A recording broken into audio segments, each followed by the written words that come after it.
Hello guys, welcome back my channel. हम अपनी story का पार्ट 13 स्टार्ट करते हैं। बट गाइस, उससे पहले ना आप प्लीज़ मेरे चैनल को सब्सक्राइब करिए, लाइक करिए। स्टोरी रियल में अच्छी है, प्लीज़ आप सब्सक्राइब करिएगा। एंड अब हम अपनी स्टोरी स्टार्ट करते हैं। ईवो के बेहोश हो जाने के कुछ समय बाद जान अपने घर पर वापस आता है और आवाज़ लगाते हुए ईवो को बोलता है कि ईवो देखो, मैं आ गया। ईवो ईवो बट ईवो ना उसे कहीं भी नज़र नहीं आता। पूरे घर में जान नज़र घुमाकर देखता है बट उसे ईवो कहीं नज़र नहीं आता। तो फिर उसे लगा कि कहीं ईवो चला तो नहीं गया, इसलिए जान ईवो को अपने मोबाइल से कॉल करता है। बट ईवो के फ़ोन की रिंग ना जान के रूम से ही सुनाई देती है। तो जान ने सोचा करता, अच्छा तो ईवो मेरे रूम में है। तो वो ऊपर जाते हुए बोलता है कि ईवो देखो, मैं तुम्हारे फेवरेट ना स्ट्रॉबेरी भी लेकर आया हूँ। ऐसे बोलते हुए बहुत ही खुश होकर के ऊपर जा रहा था, क्योंकि आज जान बहुत ही ज़्यादा खुश था ईवो के घर आने से। इसलिए खुशी खुशी ऊपर जाते हुए बोल रहा था, ईवो तुम कोई आंसर क्यों नहीं दे रहे हो, सो गए क्या? ऊपर रूम में जाकर जब उसने देखा तो उसका पूरा रूम खाली था और सीधे उसने बेड पर नज़र डाली तो बेड पे बस ईवो का ना फ़ोन रिंग ही किए जा रहा था, बट कोई आंसर नहीं था। जान को लगा कि ईवो वॉशरूम में होगा, तो वॉशरूम को भी ओपन करके देखता है बट वहाँ भी कोई नहीं था। तभी जान ना परेशान हो जाता है और बोलता है, ईवो का फ़ोन यहाँ है बट ईवो कहाँ चला गया? फिर जान की नज़र अपने रूम में लगी हुई वो पुरानी एशियन टाइम की जो पेंटिंग थी ना, पोर्ट्रेट, उस पर जाती है। और जब जान देखता है उस पोर्ट्रेट को कि वो अपनी जगह से अलग है, अपनी जिस प्लेस पर थी उस प्लेस पर नहीं थी, उससे हटी हुई है, तो जान शॉक होकर के 2 मिनट के लिए वहीं स्टिप हो जाता है। अपनी जगह पर ही स्टिप होकर के खड़ा हो गया और सोचने लगा कि कहीं ईवो इसके अंदर तो नहीं चला गया, क्योंकि उस जो सीक्रेट रूम था जान का, उस पोर्ट्रेट हटी हुई थी और वो सीक्रेट रूम का एंट्रेंस डोर नज़र आ रहा था।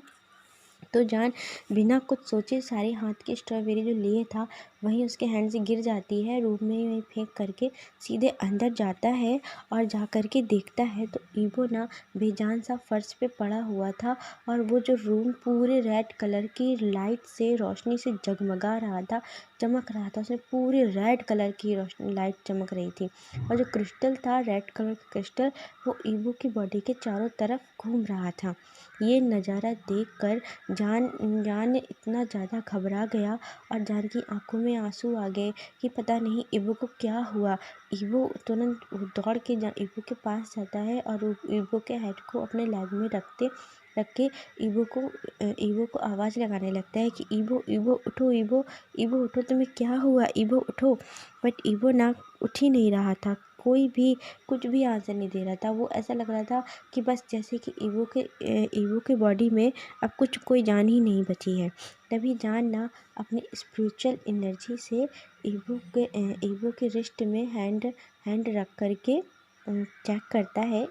रिस्ट में जो नब्ज़ थी उसके नब्ज़ में अपने 3 फिंगर रख के चेक करता है और देखता है तो ईवो की नब्ज़ चल रही थी। इसका मतलब इंसान समझ गया कि ईवो अभी से बेहोश हुआ है। और फिर जब थोड़ा देर में और कुछ देर बाद वो जो क्रिस्टल था ना, उसका कलर चेंज होने लगा और ईवो की बॉडी बहुत तेज़ी से शेक करने लगी। तो जान घबरा गया और बोलता, ईवो ईवो ईवो तुम ठीक हो ना? ईवो को ना कस के हक कर लेता है। बट थोड़ा ही देर में ईवो की बॉडी बहुत तेज़ी से शेक होकर के एकदम ईवो बिल्कुल शांत हो गया। फिर जान चेक करता है अपनी स्पेशल एनर्जी से, ईवो के चेस्ट पे हैंड रखता है और चेक करता है तो ईवो की बॉडी पर ना ईवो की सोल नहीं थी। और फिर जान उस क्रिस्टल की ओर देखता है और उस क्रिस्टल से पूछता है कि क्या हुआ, आप ही बताइए क्या हुआ, आप तो सब कुछ जानती हैं ना, बताइए ग्रैंडमा क्या हुआ, ग्रैंडमा बताइए। तभी उसकी जान की ग्रैंडमा बॉसन सेरन की आवाज़ आती है और उस वॉइस से बॉसन सेरन बोलती हैं कि वो सियान तुम परेशान मत हो, ईवो अब समय आ गया है कि ईवो अपने अतीत के बारे में समझे, अतीत के बारे में उसे सब कुछ मालूम होना चाहिए। इसीलिए ईवो की सोल है वो अपने अतीत जो वो पिछले जन्म में था और उसके साथ क्या हुआ था, ये सब जानने के लिए वहाँ गई हुई है। इसीलिए तुम परेशान मत हो, जैसे ही ईवो को सारी सच्चाई पता चलेगी उसकी सोल वापस आ जाएगी। वूशियान, तुम परेशान मत हो। बट वीवो सियान को कहाँ, वो तो इतना घबरा गया और बस सोए जा रहा था। बोला था, ग्रैंड माँ आप बताइए आखिरकार कैसे कैसे मैं वापस लेकर के आऊँगा, क्या होगा? तो कहते हैं कुछ नहीं होगा। जैसे ही ईवो को अपनी सच्चाई का पता चल जाएगा और तुम्हें अपनी स्पिरिचुअल एनर्जी, तुम्हारे पास जो भी है वो पूरी स्पिरिचुअल एनर्जी तुम्हें ईवो को देनी होगी, ईवो की बॉडी में डालनी होगी, जिससे कि ईवो की जो सोल है वो उस एनर्जी को फील करके वापस उसकी बॉडी में आ जाएगी, क्योंकि ईवो के पास उसकी कोई अपनी एनर्जी नहीं है। तभी इतना कहते ही वो क्रिस्टल अपनी जगह पर जहाँ रखा था वहाँ पहुँच जाता है और जान ईवो को अपनी बाहों में उठा करके सीधे उसमें अपने रूम में बेड में लाकर लिटा देता है और अपने मन में कहता है, ईवो के फेस को देखते हुए, ईवो के फेस में हैंड फहराते हुए बोलता है कि अब समय आ गया है कि सभी को मैं अपनी सच्चाई बताऊं कि मैं कौन हूँ, मेरा और तुम्हारा रिश्ता क्या है, हम लोग आखिरकार कितने जन्म से एक दूसरे के साथी हैं, तुम मेरे मेट हो, मैं तुम्हारा मेट हूँ। अब समय आ गया है। इतने कह के ईवो के फोरहेड पे किस करता है और बोलता है, ईवो पता नहीं तुम सच्चाई जानने के बाद कैसा रिएक्ट करोगे, तुम मुझे माफ़ कर भी पाओगे या नहीं, बट मैं सबको बताऊंगा कि आखिर हम दोनों एक सोलमेट हैं।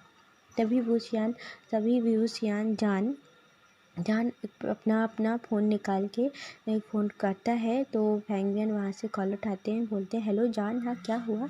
तो तुमने मुझे इस वक्त कॉल क्यों किया, इतनी मॉर्निंग में?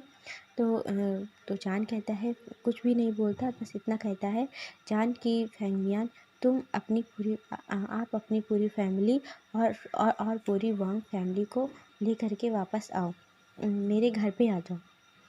बट फैंगन बोलते हैं, आखिर क्यों, ऐसा क्या हुआ, मैं क्यों अचानक सभी को लेकर के आऊँ? तो जान कहता है, बस कुछ नहीं, मैंने जितना कहा है आप सिर्फ उतना ही करिए, पूरी फैमिली को, वांग फैमिली को और पूरी शाम और अपनी फैंगन से बोलता है, और अपनी फैमिली को मेरे घर पे लेकर के आओ, इम्पॉर्टेंट है, मोस्ट इम्पॉर्टेंट, जितनी जल्दी हो सके उतनी जल्दी।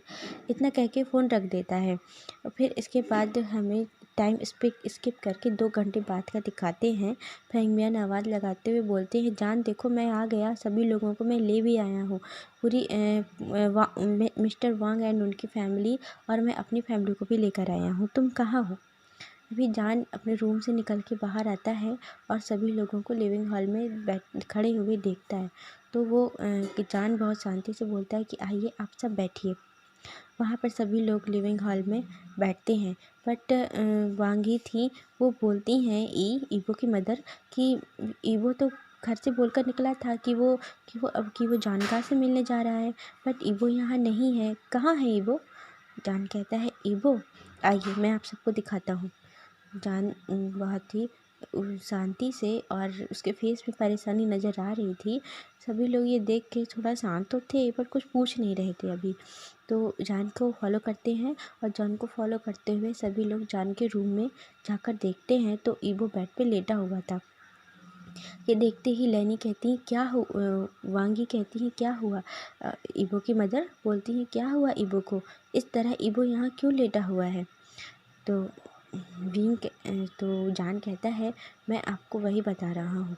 पर जान के इतना बोलने से पहले ही वांगी ना तुरंत ईवो के पास जा कर के ईवो को टच करने ही वाली थी, तभी ईवो की बॉडी से एक रेड कलर की लाइट दिखने लगती है और एक बैरियर सा सेट हो जाता है ईवो की बॉडी के चारों तरफ।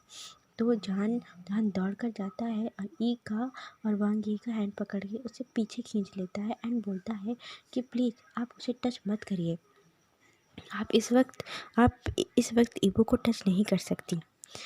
यहाँ पर क्यों, क्या हुआ ईबो को, मैं क्यों नहीं टच कर सकती?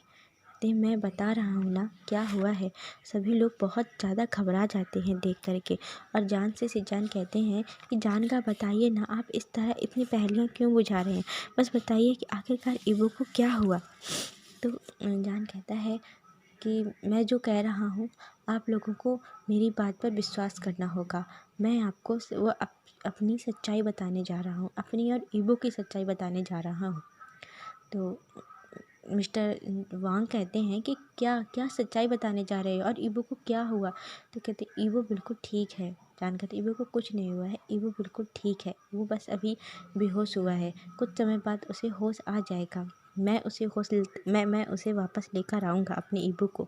तो कहते हैं अपना ईबो पर तुम कहना क्या चाहते हो? जान कहता है ईबो ईबो मेरा मेट है, मैं एक इमोर्टल हूँ। मैं क्या? हाँ, मैं पिछले 500 सालों से, मेरी एज 500 साल है, 500 ईयर्स का हूँ मैं, और मैं एक इमोर्टल हूँ। मैं अपने मैं अपने लैंडजान का वेट कर रहा था इतने सालों से, और अब वो समय आ गया है कि मेरा और ईबो का वेट इंतज़ार ख़त्म हुआ।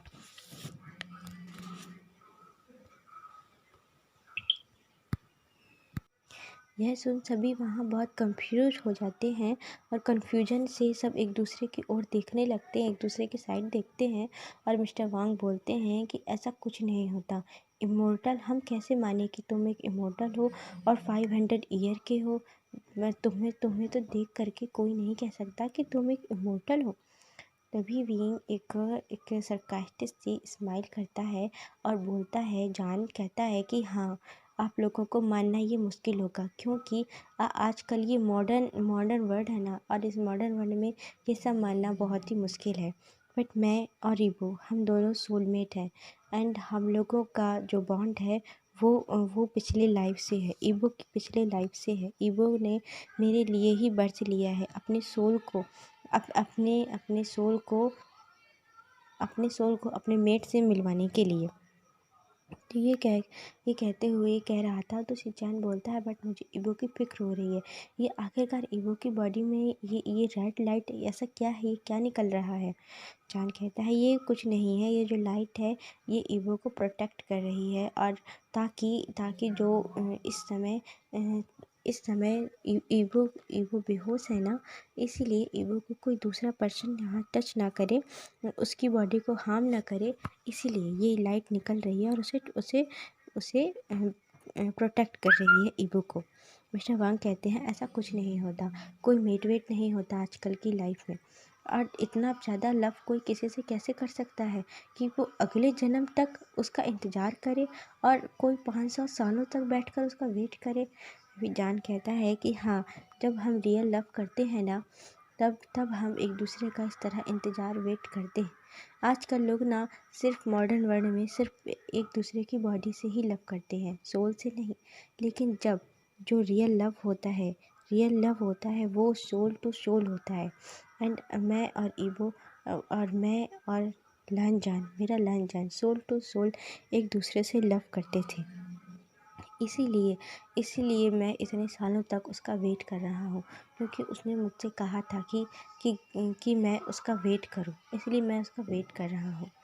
तो तो वैंगी कहती है हमें यकीन नहीं हो रहा है, आखिर ये सब क्या बोल रहे हो, मेरा बेटा ठीक तो होगा ना? तब फिर जान एक स्माइल करता है और बोलता है हाँ, आप लोगों को यकीन मैं दिलाता हूँ, अभी होगा यकीन, 1 मिनट। तभी जान एक चुटकी बजाता है, और चुटकी बजा के अंदर ही अंदर अपने मुंह के अंदर एक स्पेल पड़ता है, और चुटकी बजाते ही पूरा जान का जो ऑरा था वो पूरा एकदम चेंज हो गया, और जान के हेयर अचानक से लॉन्ग हेयर में चेंज हो गए, और उसने एक एशियन टाइम के रेड एंड ब्लैक कलर के रोब्स पहने हुए थे, और उसकी हाइट भी बढ़कर 6 फुट से 7 फुट हो गई थी। एंड जान एक किंग की तरह ऑरा उसका लग रहा था, बहुत बहुत ही ज़्यादा, और उसको देख कर ही ना सामने वाला व्यक्ति मतलब डर जाए, घबरा जाए, इस तरीके से वो दिख रहा था।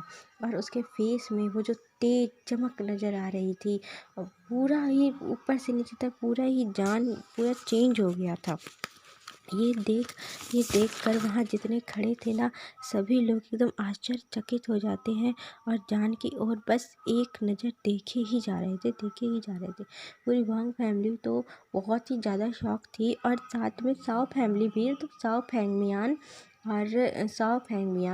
Sao Yu, Sao Chang and Sao Yanli, ये सब भी बहुत ज़्यादा शॉक थे, क्योंकि उन्हें ये तो पता था कि जान इमोर्टल है, बट उन लोगों ने कभी भी जान को इस तरीके से नहीं देखा था, सामने नहीं देखा था, इस तरह किंग के ऑरे में उन्होंने नहीं देखा था। तो सभी लोग बहुत ज़्यादा शॉक थे। और जान बोलता है कि हाँ, अब आप लोगों को यकीन हुआ कि नहीं, मेरा नाम वीवू शियान है। मैं वी क्लान का किंग हुआ करता था, और मैं आज भी वी क्लान का किंग ही कहलाऊंगा।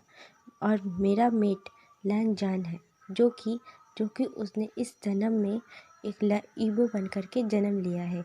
मैं एक अल्फ़ा हूँ, और वो मेरा वाइफ ओमेगा था। बहुत जल्द हम लोग एक दूसरे से मिलने वाले। ये कहकर जान ईबो के पास बैठ जाता है, और ईबो का हेड अपने लेग में रख लेता है, और ईबो के फोरहेड पर एक किस करता है और बोलता है, ईबो तुमने बहुत लंबी यात्रा तय करने के बारे में सोचा है, और मैं उसमें तुम्हारा साथ दूंगा, पूरा साथ दूंगा। हम दोनों बहुत जल्द एक होंगे। तुम्हारी सोल जो मुझसे मिलना चाहती है, अपने मेट से मिलना चाहती है, मैं भी अपने मेट से मिलना चाहता हूँ ईबो। ऐसा कहकर जान ईबो के फोरहेड पर फिर से एक किस करता है, और वहाँ खड़े सभी लोग बस शॉकिंग नज़रों से देखे ही जा रहे थे। ओके गाइस, आज के लिए बस इतना ही। प्लीज़ मेरे चैनल को सब्सक्राइब करिएगा। स्टोरी रियल में बहुत अच्छी है, आपको बहुत अच्छी लगेगी। अब हम नेक्स्ट पार्ट में देखेंगे कि हिस्टोरिकल अब हमारे यहाँ से स्टोरी पास्ट लाइफ पे स्टार्ट होगी, हिस्टोरिकल लाइफ में। और वहाँ पर हम अल्फ़ा विवोशियान और ओमेगा लैंजैन की स्टोरी देखेंगे, और ये भी जानेंगे कि आखिर ऐसा क्या हुआ था। तो बाय।